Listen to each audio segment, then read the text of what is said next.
गंगा नदी को भारत की नदियों में सबसे पवित्र माना जाता है। यह मान्यता है कि गंगा में स्नान करने से मनुष्य के सारे पापों का नाश हो जाता है। मरने के बाद लोग गंगा में अस्थि विसर्जन करना मोक्ष प्राप्ति के लिए आवश्यक समझते हैं और यहाँ तक कि कुछ लोग गंगा के किनारे ही प्राण विसर्जन या अंतिम संस्कार की इच्छा भी रखते हैं। एक बार एक ऋषि के मन में विचार आया कि सब लोग गंगा नदी में अपने पाप धोने जाते हैं, तो इसका मतलब यह हुआ कि सारे पाप गंगा नदी में समा रहे हैं और गंगा भी पापी हो गई है।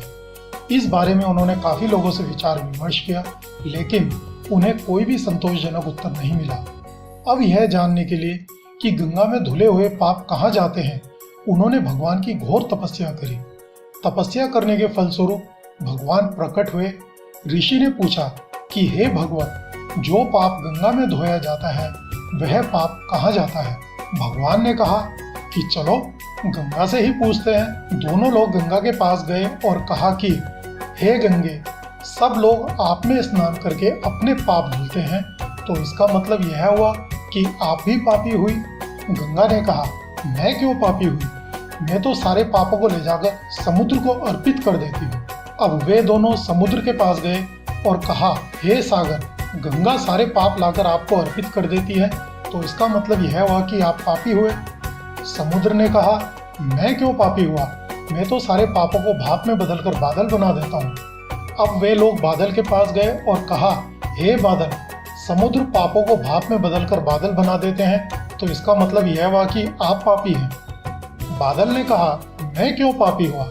मैं तो सारे पापों को पानी के रूप में बरसाकर वापस धरती पर भेज देता हूँ, जिससे अन्न उपजता है जिसको मानव खाता है।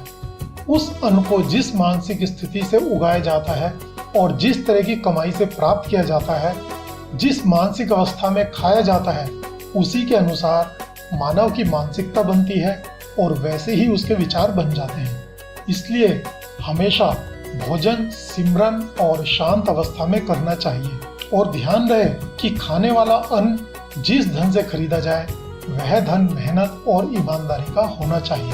हमेशा याद रखिए, दुराचार से या किसी को सताकर या किसी भी आपदा काल में किसी की मजबूरी का फायदा उठाकर कमाए गए धन से यदि आप अपने परिवार का पालन करते हैं तो वह परिवार की बुद्धि भ्रष्ट ही करता है।